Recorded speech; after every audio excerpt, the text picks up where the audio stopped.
What's going on, FA Nation? Jon Impemba here with James Grande. Welcome into the Fantasy Lineup NBA DFS podcast and live stream. Recording here for Wednesday's 10-game main slate. James, I will be on the playbook for this big 10-game, our first big slate really of the week. We had 7 games on Monday. We had 4 games on Tuesday. 10 games here on Wednesday. And again, yet another slate with a bunch of star power here. Giannis, Luka, topping the charts there. $12,000 for both of them. $12,300 for Luka Doncic. $12,600 for Giannis. We'll obviously break it down when we get to them. At the point guard position to start, we have Luka. He's at home.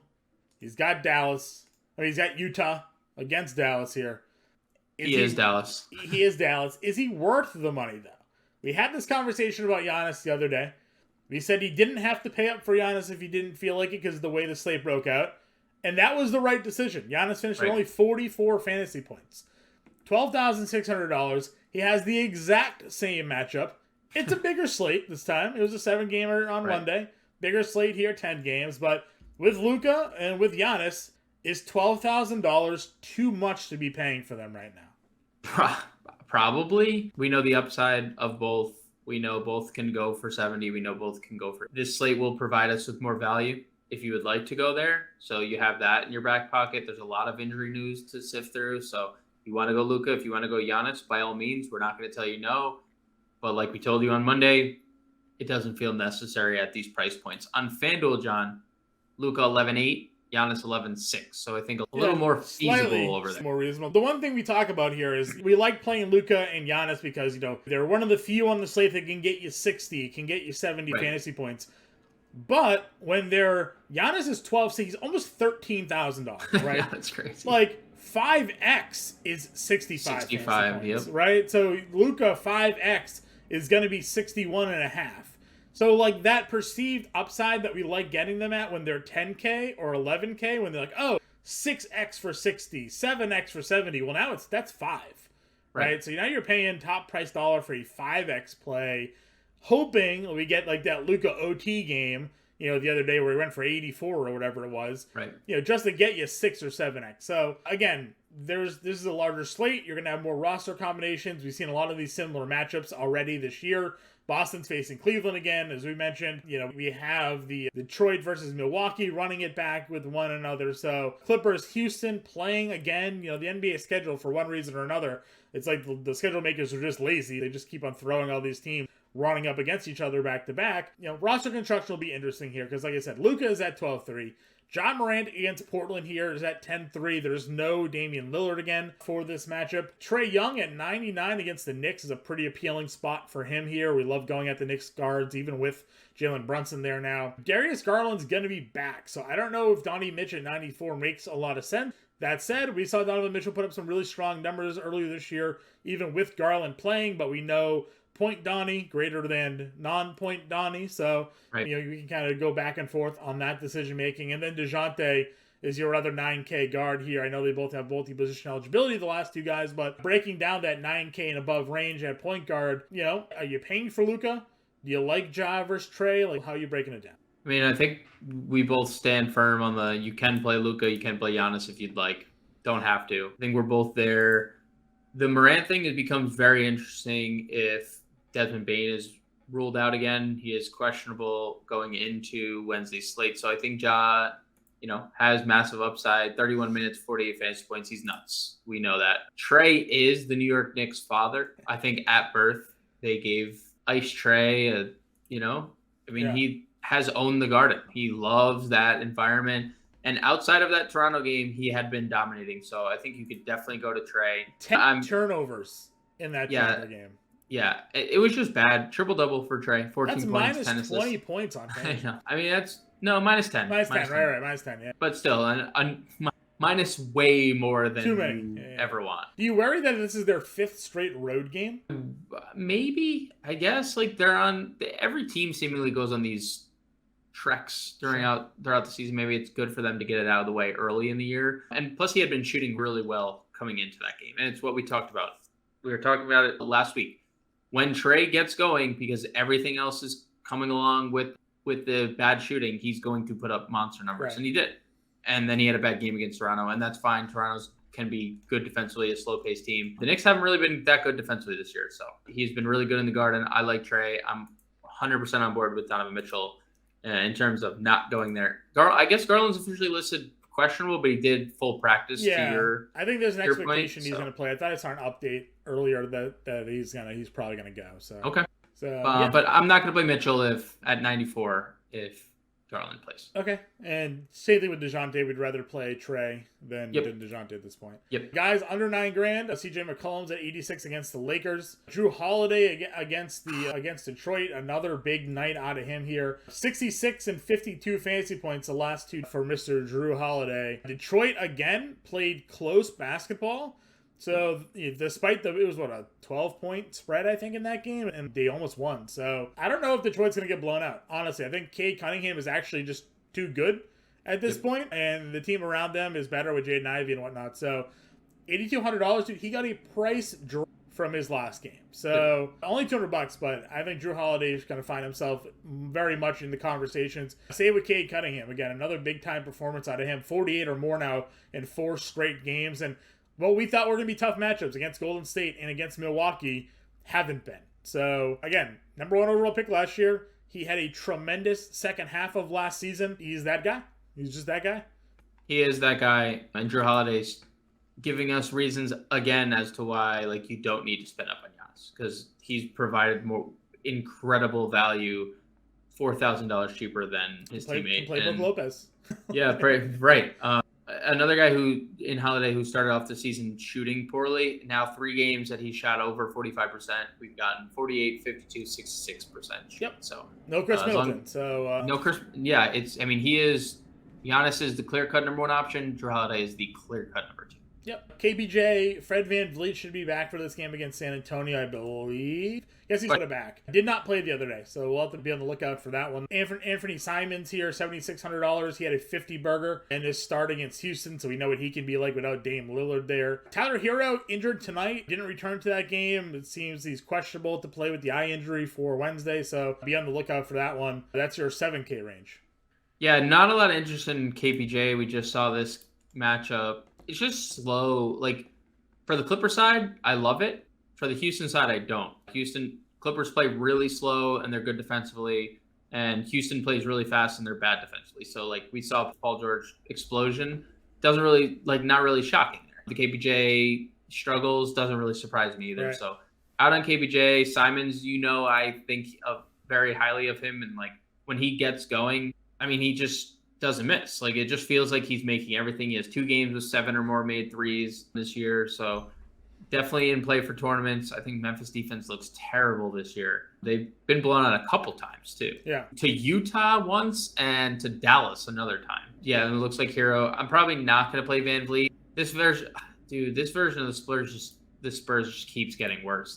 Keldon's now questionable. Vassell's already out. Jeremy Sokan's questionable. What happens is they started winning too many games, and they were we have to. That is 100% true. 100% true. So VanVleet 77 hadn't been great. So even if he plays, not all that. The Spurs owner was we don't trade DeJounte Murray to go 4-2. We have to start losing basketball games here. True. So yeah, I saw Richardson's off the injury report though, so that will be chalk play again here. Not even really price dependent if no one else is there. Scotty Barnes, big night for him. A lot of the Raptors had big nights without VanVleet.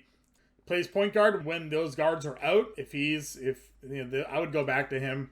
Sure. $6,800, no real issues for me in that spot. Would you play DSJ at 67, or is the price getting too high for you? Dude, why? Why is it, if he's going to give us near quadruple double numbers with 6 steals last game? Look, we don't expect it to be. It's not. Levine probably sits in this game too, right? So they asked Billy Donovan after the game, and they asked Levine, and they both said there's a chance that he's going to play. So we'll see. We're not going to play back-to-backs for a while. Ends after 2. After 2, right? Yeah. I think you're right. He probably does sit. He played 37 minutes. So, that's a lot of minutes considering he hadn't played more than, 31 coming into tonight. So, either way, the Bulls, they haven't been the best defensive unit in the league. Caruso doesn't look all that great. They're not even really playing him late in games. He was subbed out, then he was subbed back in. Dennis Smith, he does everything. He gets rebounds, he passes, He apparently gets steals. Not a good defender, but he's averaging over 2 steals a game, right? Like, you could be a bad defender and get 2 steals, and he's scoring double figures. So no problem going Dennis Smith. He was like 50% on the other day, by the way, and you saw how that chalk panned out. So sixth man Westbrook looked good. Has been good. Looked good. Back-to-back games for him now. 18 actual points, 8 rebounds in both of those games, 8 assists against Denver, 34 and 39 fantasy points. And Anthony Davis questionable. And Anthony Davis is questionable. Are you buying it, or is it a trap spot against the Pelicans? Tournaments. I think if we're going to play Russ, it's going to be a tournament option, but 2 assists and 2 rebounds shy of a triple-double. That looked a lot more like Russell Westbrook that we've seen in years past. So, Hey, man, the better he plays, the better for the Lakers. The better they'll be, right? Yep. Getting rid of his contract, and it's just a bad fit. But as long as he's there playing 30 minutes, fine. Another 30-plus fantasy point night out of Kyle Lowry for Tuesday. Back-to-back here, but at home, so they don't have to travel anywhere. They get the Kings. No De'Aaron Fox in this game, though. Have a little bit of a tougher matchup potentially there with Davion Mitchell or Malik Monk or Davis, whoever they decide to put out there at guard. But still, $5,900 for Kyle Lowry here. He was over 6K the other day. What would your thoughts on this one? I'm okay with it. Typically, I probably wouldn't be on a back-to-back considering his age, but it's a good matchup. And there might be no Tyler Hero, so he just might be asked to do even more than they're already asking him to do, which is too much for how old he is. So I agree with you. I like the price. Let's see, Trey Jones is 62. I'm sure we'll find going there if there's nobody else. Yeah, it doesn't really get you going, but it's, okay. Like he's essentially hit that twice in just 5x. Like, I don't think I'd get there. Now there's no Keldon, right? Like, yeah, I guess that's like the point, right? Him and Richardson both in this range. Richardson 52. Kind of frustrating they gave Richardson point guard eligibility. Where's the shooting guard small forward eligibility that we were right? Well, he has a game with 11 assists or whatever, and they're like, you know what? You feel like you should be a point guard. Primo, right? So they got a backup guard. So I guess he gets his J Rich. John Wall revenge here against Houston. Didn't play in that first game, but he's back. He's 5,100. He did give you 36 fantasy points the other day. That's interesting. That's really 31 fantasy points the other day. That's really interesting. We hope we get the opening night John Wall where he plays 25 minutes. Right. Yep. Just throwing that out there. It's a good price, I think. Yeah, it is. I agree. Anybody else? Any value point guards for you? Again, the Sacramento, whomever starts. And we're lucky that it's a 7:30 game, so we'll know who's starting for Sacramento. Lineup block at 7:30, by the way. Yeah. All right, 7:30 lineup block is they moved up the 76ers game to 6 because of the World Series. But yeah, generally we have to wait till 10:30 for a Sacramento lineup. We'll know right away. So we'll know if it's Monk or if it's Davion Mitchell or whoever. So I assume it's Davion. He started the second half of that game, played 31 minutes. Went 9 of 11 from the floor. Yeah. It's not like an easy spot, but I don't think the Heat have been necessarily impressive defensively. 18th in defensive rating, which is surprising, right? Because they've been a top 5 unit in that regard all year, or they're for the last small. however many years. They're just so small. They are too small. They're too small. But I think Davion is a bulldog. He's a great play. Yeah, I would be okay. I want to look at Shaedon Sharp's price he's a shooting guard only on FanDuel, but he's 4,200 over there. So I don't hate Shaedon Sharp as long as he's in the starting lineup for 5K. A little price. Yeah, I think that's probably a little too pricey, right? But I only hit 20 fantasy points once, so on FanDuel 42, that's a good price. Yeah, more doable. Let's see. I got nothing else unless there's going to be guys ruled out here. So Mitchell's 4,200. Like I said, that's a good value for him. Yep. All right, shooting guard position. Paul George broke the slate the other day, but he was, as we assumed he would, basically given the matchup. Would you run it back with him here at 9,800? I think Houston is going to be a spot that we pick on a lot. He's only 9,000 on FanDuel, and we got the game where he did everything, and we got the game where the steals and blocks really came into play too, which we know Paul George can do. The Houston is always the get right game. Play Paul George and don't think twice about it. Here's a perfect pivot off of Luka and Giannis with still slate breaking upside, right? Okay, what's the game total on this one? The game total is 222.5, and that's only because the Clippers just play so slow. Fair. They play so slow. We didn't touch McCollum. Oh, we did talk. I forget if we talked about McCollum or not. No, we didn't. We didn't. I'd play McCollum, 8,600. I would. It's just very pricey. He went from 7K to 8K to 86, and he only had like one really good game in that. The I know, Lakers are a better matchup than he's. dude, they're really good defensively this year. Yeah. They just can't score. Their second defensive rating. This has been the talk about their team since the start of the season. Like, they just can't shoot. Like, they would be winning game. I do think Buddy Hield would make it. That Beverly, is that just what it is? Like Pat Bev. I mean, Anthony Davis is an elite defender when he's on the floor, and LeBron we know can be engaged. If he's engaged, LeBron can also they have great foundation for defense. Westbrook has looked good defensively. I don't love the spot. I get it. You naturally we're just like, oh, the Lakers stink everywhere, but like they actually are rating out really good defensively. They're second in defensive rating. They are dead last in offensive rating as a team. That will do it. Oh, that will do it. You don't think of that because they have LeBron. Where do they rank in points allowed per game? Are they at the bottom? Points allowed per game. Let me get out of in. Well, you do that. I'll see here. Levine, again, we don't know his status. Good spot. LeVert probably have to downgrade a little bit with Garland back. Jalen Green's at 65. Jordan Clarkson's at 62. Jaden Ivey's 6K. Oubre's at 61. Dylan Brooks, I guess, if there's no Bane, we could try running back with him there. It's not a very appealing mid-tier shooting. Mid-tier shooting guard. Yeah, I mean, Simons, we mentioned at point guard you could play. Yeah. So they already actually ruled. So DraftKings went ahead and ruled Levine out, but again, they had the interview after the game, and there wasn't anything confirmed there. So I don't have him. Oh, now I do. Yeah, okay, I was gonna say I didn't have him. Yeah, I don't know. They just went ahead and did that on their own. Sure. So it's just something to definitely monitor. I'm kind of with you. I don't think any of these mid-tier guys, like you can't play LeVert. He's too expensive.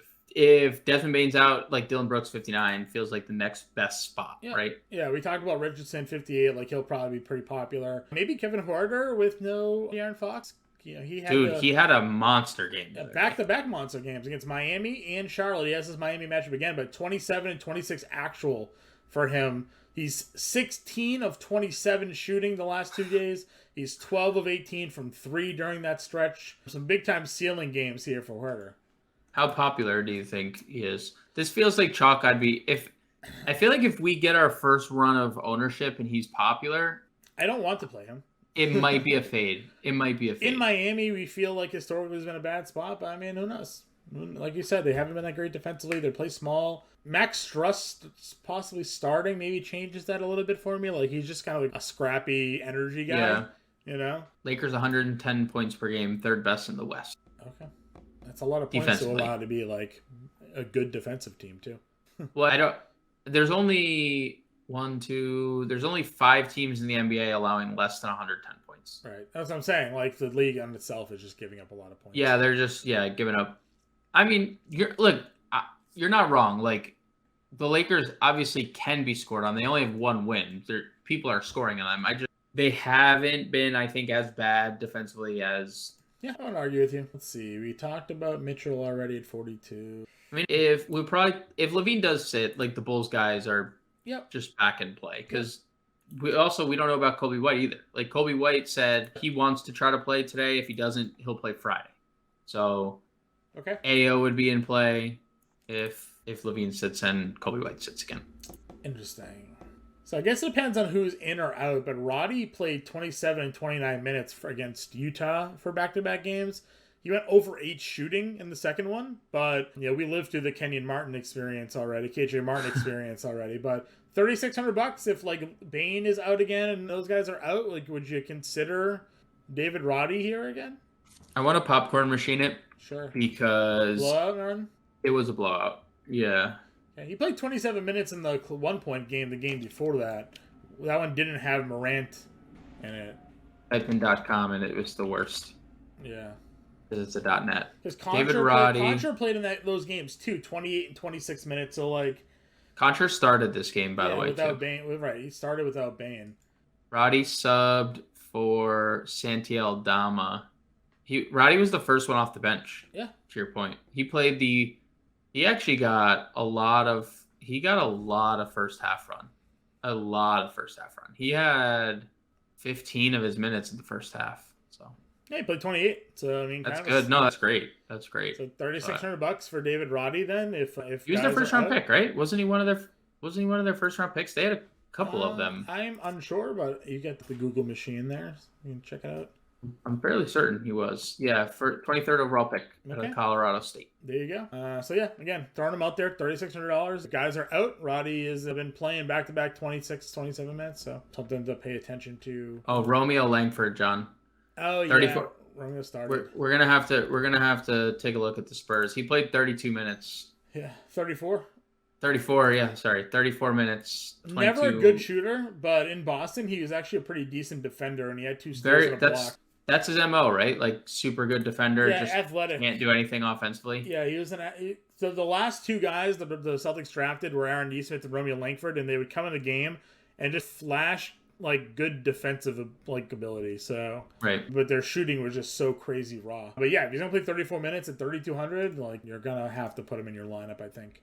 Malachi Branham played for the Spurs as well. Got called up from the G League. Played 19 minutes in that Minnesota game. Sure. But that was pre-Wesley injury, right? Like Wesley got hurt, tore his ACL, or Vassell's out, Keldon's out, we'll talk about your boy McDermott, but like Roby might be out, SoCam might be out. Like we're definitely playing McBuckets.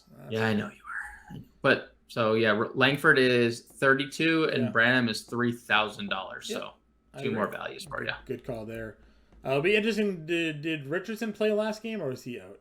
I believe he did play. Let's make sure. He did not. Yeah, he did not. So, he's off the injury report for this game. So I wonder if that impacts either of them. Yeah, Langford potentially. Small forward position, we got LeBron at 10-9, Tatum's at 10. Then a big dip down, 8,500 DeRozan. He disappointed with no Levine the other day. Not because he didn't score. He scored 33 points. 1 rebound, 1 assist, 1 steal, though, and only got you 37 fantasy points. Not great from the fantasy production here after the first 2 games. I would go back to the well, though, against Charlotte if Levine's ruled out. Yep. And I think I'm probably out on LeBron 10-9, probably out on Tatum 10K as well. Sure. I know Tatum had a pretty good game against Cleveland, and that game was weirdly slate breaking. It went to overtime, so...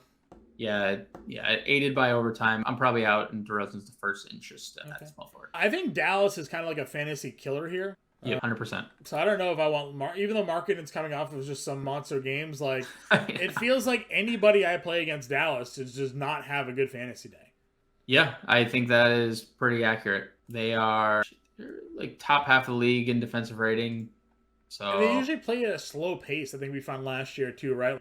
That's wasn't that why they were winning? They were playing just super slow, half court basketball and just with just Brunson and Luka and Porzingis. I mean, they kind of had to, right? Just based on their up the court, you know. Yeah, just based on their roster construction. Or they traded Porzingis. They are in pace this year, John. Right on cue, 29th in the league. They did. They're just so slow. Josh Hart's questionable with a concussion. We mentioned Keldon Johnson's questionable. He's not ruled out yet. Questionable with a calf. So if Josh Hart doesn't play, is that a Winslow move? Probably a Winslow. Already playing, but probably gets a little bump. Or does Little maybe move into the lineup there? One of the two probably gets. Yeah, I think it's like Winslow, Keon Johnson, Nasser Little mixture. But Winslow has been the guy of the 3 to already have the bump. Give me a 6K guy in your range here. Is it Keegan, Troy Murphy? What are you? Hayward's fine. I think RJ Barrett is in a pretty good spot against Atlanta. I like him in cash. Yeah, I like him in cash. Oubre for tournaments. Just let everyone down. No one's going to go back to the well. He's flashed 40-point upside. Keegan for sure, especially without no De'Aaron Fox. Just, we finally get this, of course, we need to put it together type of game. And he gives us 4 rebounds, 2 assists. I thought you were talking about OG. Oh, no, OG is nuts. Yeah. And then he's still 58 after 39 and 42 fantasy points. On FanDuel, guy went for 50. Yeah. Because he had 8 block steals. So. But that's, again, hard to expect that, but he's averaging 8 block and 2.5 steals. He's literally averaging 3.5 blocks and steals a game. Yeah. So on FanDuel, it's, super appealing. So I think OD, Keegan Murray, and the Charlotte guys for me in that price range. Under that sort of low 5K and under range. Lonnie Walker had a big day. I don't know how you feel about going up against Portland, but he had 35 fantasy points in that matchup there. Eric Gordon, just sort of the forgotten man in Houston, but he's just scoring, being a bucket, not the worst play for him there. Depending on Houston, we saw KJ Martin actually have a really big game in that one as well. So what are your value small forwards looking like? We mentioned McDermott and Winslow. Both of those guys are for sure going to be options. McBucket's 25 minutes against Minnesota, 33 fantasy points, 23 actual in that game. And then Winslow, again, he's just playing 25 minutes a night anyways. Right. But he gave you a prototypical Winslow line, 7, 6, 7, a block, and 3 steals. If no Hart, you got to think he's in line for at least this, if not more.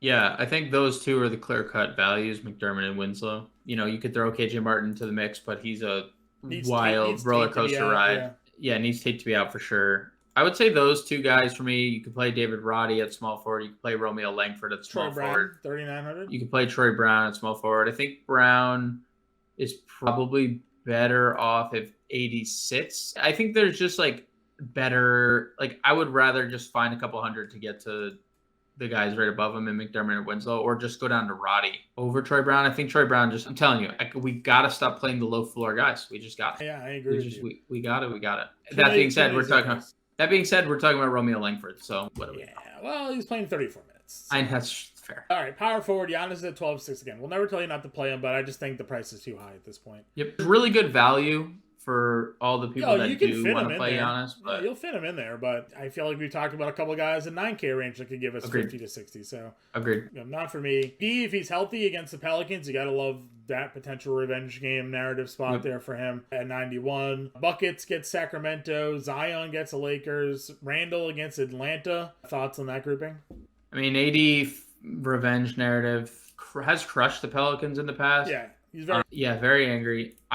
I say it to you every time we get Davis on the slate. Like, he is such a good FanDuel play. There's so much upside with Davis on FanDuel just because he's so active with blocks and steals. So I really like him over there. I'm fine with him on DraftKings as well. I'm just pointing out that I think he's a better FanDuel play. Just some guys are. Even though he's 10-5, I think he has multiple 60 fantasy point games over there. I think Zion's fine. No Brandon Ingram.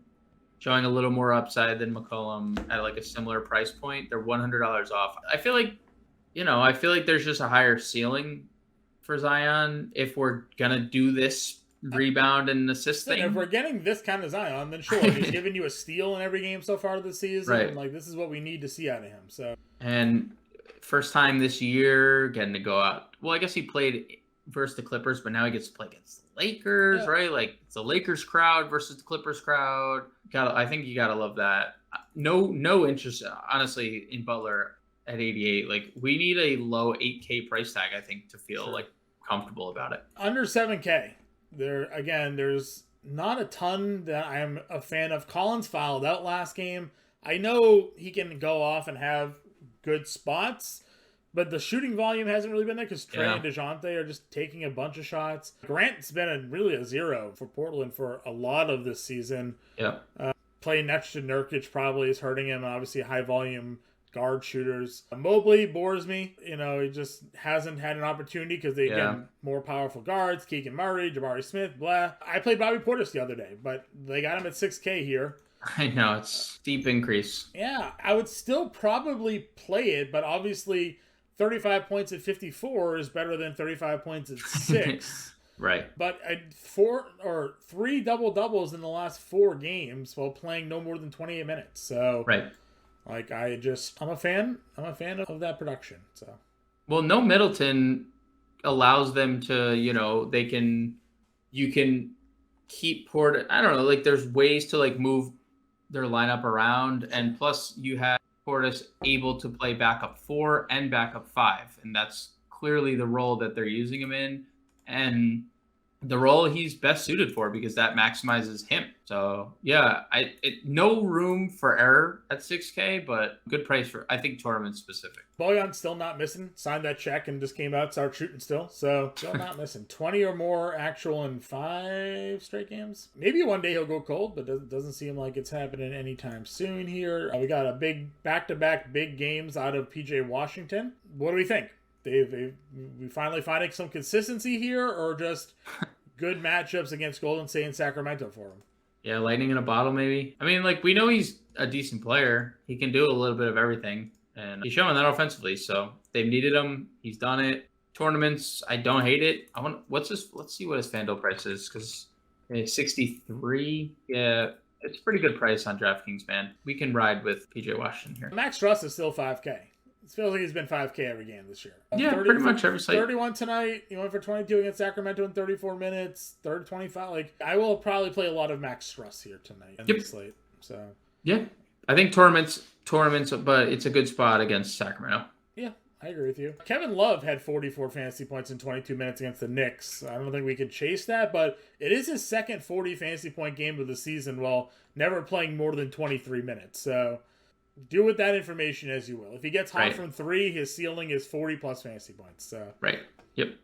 I mean, if you play Kevin Love every slate, 2 of the last 6, you'll have 40 plus fantasy points out of it. You might have 2. Yeah, you might have two GPP wins on your resume, right? We've been talking about Jaden McDaniels a lot. We have Jalen McDaniels playing minutes for Charlotte here. 32 and 27 the last 10 or more shots in 3 of the last 4. I think, again, if you're looking for some value, power forward, small forward, like maybe he fits in a lineup for you. Yeah, just please stay out of foul trouble. Yes, stay out of foul trouble. Indeed. I got nothing else. Candidates, Diop. I mean, maybe, right? Like, actually... If no Keldon, if there's no Keldon, he started. I think he started the last game. He did. So even with, but it's not just Keldon too. It's Sokan. Sure. So they might be forced to use him. Christian Wood is questionable. Does Maxey tickle you at all? Maybe. Utah's not great defensively, so he's going up against Olynyk and Markkanen and Vanderbilt. Like, yeah, he's just such a low. We had the Maxi Kleba game last year. Remember? We did. I know. That's why I don't want to test my luck going back to the well. It feels so long ago, but it wasn't. Like I can feel like I remember just sitting here with you watching Maxi just knock down like 6 threes, having the game of his literal life. Yeah. Forever. He was the cover of the podcast that day too. Yeah, he was the cover of the podcast. As a joke, how much we were in on him, and he came out and balled. So yeah, I don't know if we want to tempt fate again. I'm just saying. I largely agree with you. If Christian Wood's out though, I mean, I don't know. Tim Hardaway Jr. maybe gets a little bit of a bump. We didn't really talk much about the Dallas side of this game, but it's something to consider there. I got nothing else here. Spot for though. Center. Siakam, 9,500 against San Antonio. He said he was super chalked the other day too. 61 he fantasy points. Incredibly popular. So if Van Vliet sits, it's going to be doubles in 3 straight, and 2 of them with rebounds, 1 of them with assists. So he can do it all. Really developing into a great play. Sabonis versus Bam. I don't really like either side of that matchup. Levine sits against Vuk versus Charlotte. I could try and get behind here. 100%. I'm definitely in. There's multiple 50 fantasy point upside. I know he sucked against Brooklyn and whatever, but I think no Levine makes a big difference. Who starts at center if Adams doesn't play? Is it Clark? They haven't really been playing Brandon Clark. Right. Maybe they shift Aldama to starting center. Maybe they play Xavier Tillman, who's been getting a little more run. I know he played 17 minutes last game. Well, Yusuf Nurkic went for 55 the other day without Dame Lillard in the lineup. Yeah, just a tilter because I was going to play Nurkic and I didn't. I think it's going to be, as long as he stays on the floor and stuff, I think we're going to see a lot of big games out of Nurkic. Right? So, I mean, do you need Adams to be active then for him to be on the floor? Or, because Aldama just usually sits at the perimeter, right? Yeah. But I feel like we looked it up, right? The usage for Nurkic without Dame on the floor was, pretty crazy, wasn't it? It was the fantasy points per minute. Yeah, it was the fantasy points per minute. Because very rarely, unless it's Joel Embiid, do you see a center with a high usage rate. Yeah, it's just because they just don't have the ball. Sure. I will look that up without Zubac's at 65. You can run him back against Houston here. He went for 16, 12, and had 4 blocks in that game. Sengun opposite of him at 59. You can play there if you only played 30 minutes. 14 and 9, 3 assists, a block. He had 30. He's at 5,900. It's good for him there. Again, centers we've discussed already. Jakob Poeltl, supposedly on a trade block or potentially a popular option to be dealt at some point this year. 40, 31, 47, 36 fantasy points, the last 4 for him. Going up against Toronto, a little post-revenge narrative. He was part of the Kawhi Leonard deal way back in the day. So at 7K, could certainly consider that. Centers have done well against Boston. Allen had a double in 40 minutes in that game.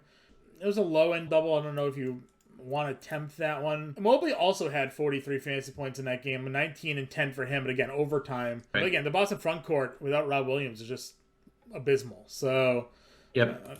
If you want to go there, you can. Not my favorite spot, but again, playable guys. Center is really loaded because you can play if you even want, like you said, even if you wanted to go Jared Allen, Evan Mobley, they're both in play. Center stacked. How do you not play Brook Lopez? Yeah, he's been incredible. 40, 36, 39 the last 3 games. 10 of 16 shooting, 8 of 12, 5 of 13 the last 3. 2 blocks in every game this year. And he had upside games of 5 and 6 blocks against Houston and Brooklyn already. I mean, dude, You mentioned it, the rebounding. Like, this is not something that we're used to. 6, 11, 6. Like, this is Brooklyn. This is when Brooklyn was tanking and he was the face of the franchise. He's too cheap. That version. He's too cheap. Yeah. He's giving you 7+ X. Yeah. Did you have the Nurkic fantasy points per minute there? Yeah, over the last 2 years, and this year and last year, 1.26 leads the team by a big margin. Okay. Elite. Yeah. And plus, Josh Hart might not be on the floor, John. A big rebounding threat too. So it might be 20. He might have 20 rebounds. Yeah.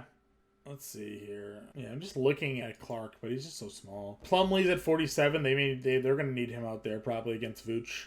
Yep. Some decent numbers for him as well. Not an exciting player, but so boring. I got nothing else here.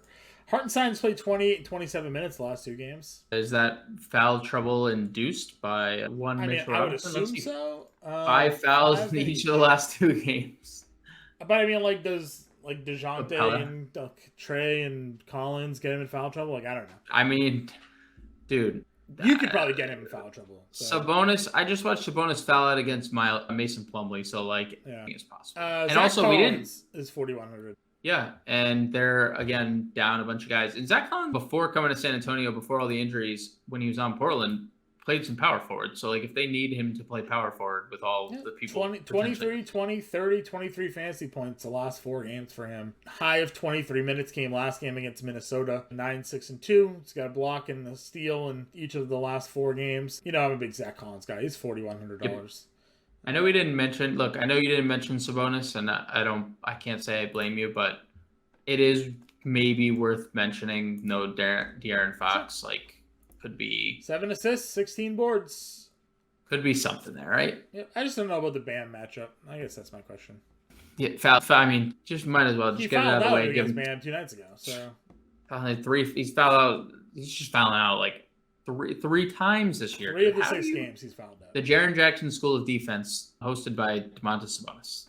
All right, we've done this whole podcast. Now we built our lineup. Have we settled in on a must play here? Davion Mitchell. Okay. Right at 4,200, is that I'll buy our must? I know that's not maybe the question you were answering. Okay. Mitchell's at point guard at 42. Who's our spend up? If we decide to do you Trey 99, George? I was thinking George at 98. Yeah, I was literally thinking one of the 3 in a row: Trey, George, Siakam. But the Siakam thing, we don't have confirmation that he's gonna Van Vliet's even gonna sit. So let's just take a quick look-see here. So Trey, Davion, and George. All right, so if we do Trey, Davion, George, that is 5,200 a player. We want to lock in Lopez probably at center, right? 54. We can, unless we try to get to Nurkic. We can. Which, let's see. We do. Well, we're gonna play Winslow. Probably Winslow 4,300. We don't have to. I guess we don't know. That's not confirmed that what's his name sitting. So. All right. So if we agree to play Romeo Langford. All right, so I'll just say, you know what? I got to throw them out there. Here's what I've plugged in. Trae Young, Davion Mitchell, Romeo Langford at point guard, shooting guard, small forward. Brook Lopez is at center. Paul George is at guard. Yusuf Nurkic is at utility. That leaves us $5,000 for a power forward and a forward. Doug McDermott, unless we're uncomfortable playing McDermott and Langford. No, not uncomfortable. Dougie McDermott. He's our forward position. So we have 5,700 power. PJ Washington is there. Marcus Morris is there. Max Struss at 5K. You like Max Struss? Yeah. If we go up from that, let's see. We can get Hoarder, because you can move McDermott to power forward, right? And just do a forward instead. So I have an open forward for $3,600. 36? Yeah. If we didn't go the David Roddy. I mean, if he's gonna play, we just don't. It's like we've been good about not. We could build this lineup and then Baden plays and then David Roddy's dead. Right. So I mean, I think so. If we do Langford, we have $400. Oh wait, I had the wrong. Hold on. McDermott, 43, $3,900 forward. $3,900 forward. Troy Brown Jr., Maxi Kleba, two guys we did discuss. Kiadabate, I kind of don't mind Troy Brown at 39 there. Truthfully. Yeah, that's fine. That's fine. It's fun. Right? Would you rather play Troy Brown or Romeo Langford? Troy Brown or Romeo Langford. Maxi, I guess, could go either way there. The Maxi thing, he's dead if Christian Wood played. So sure. I will go with the others, Troy Brown or Langford. Wood is considered questionable with a non-COVID illness. Like that just is not. I feel like that's uncomfortable, right? Just not knowing there. Sure. All right. So Troy Brown Jr. We will plug in there, and again, you can pivot to any one of these other guys we talked about. David Roddy again. If guys are ruled out, you can play Romeo Langford if he starts. But as we stand now at no dollars remaining, we have Trae Young, Davion Mitchell, Doug McDermott, Max Struss, Brook Lopez, Paul George, Troy Brown Jr., and Yusuf Nurkic as our lineup with $0 remaining. I'll be on your playbook. If you have any questions, get us in Discord, get us on Twitter. James and I will catch you guys later.